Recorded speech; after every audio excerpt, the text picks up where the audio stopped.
నిన్న మొయినాబాద్ దగ్గర farm house లో ఒక ఎంపీ ఒక మాజీ ఎమ్మెల్యే డ్రగ్స్ తో దొరకడం, అమ్మాయిలతో క్యాబరీలు ఆడడం, గన్ కల్చర్ గన్లతోని తుపాకులతోని గాల్లో పేల్చడం, సర్దాలకు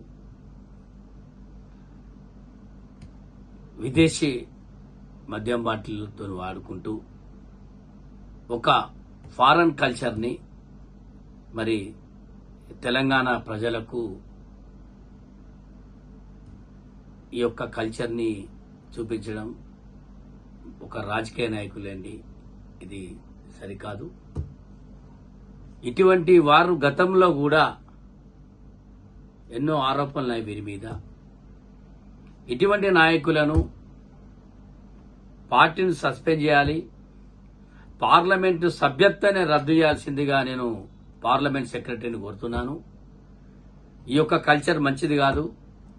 తెలుగు రాష్ట్రాల ప్రజలు ప్రాచీన సాంప్రదాయ పద్ధతులతో మరి ఉండే ప్రజలు ఇక్కడ అటువంటి కల్చర్ ని వెస్టర్న్ కల్చర్ లెక్క చేసి సుమారు 10 మందిని మరి పట్టుకుంటే అందులో 6గురికి వాళ్ళు డ్రగ్స్ వాడుతున్నట్టుగా మెడికల్ రిపోర్ట్లు వచ్చాయి. మరి ఇటువంటి కల్చర్ అనేది సరికాదు, మంచిది కాదు. ఇటువంటి కల్చర్ వారి మీద వారు ఎంపీ గాని, ఎమ్మెల్యే, మాజీ ఎమ్మెల్యేలు గాని ఎవరైనా గాని వీరి మీద పీడీ యాక్ట్ పెట్టి వీరిని వెంటనే శిక్షించాల్సిందిగా, పార్లమెంట్ సభ్యత్వం క్యాన్సిల్ చేయాల్సిందిగా నేను కాంగ్రెస్ పార్టీ నుంచి డిమాండ్ చేస్తున్నాను.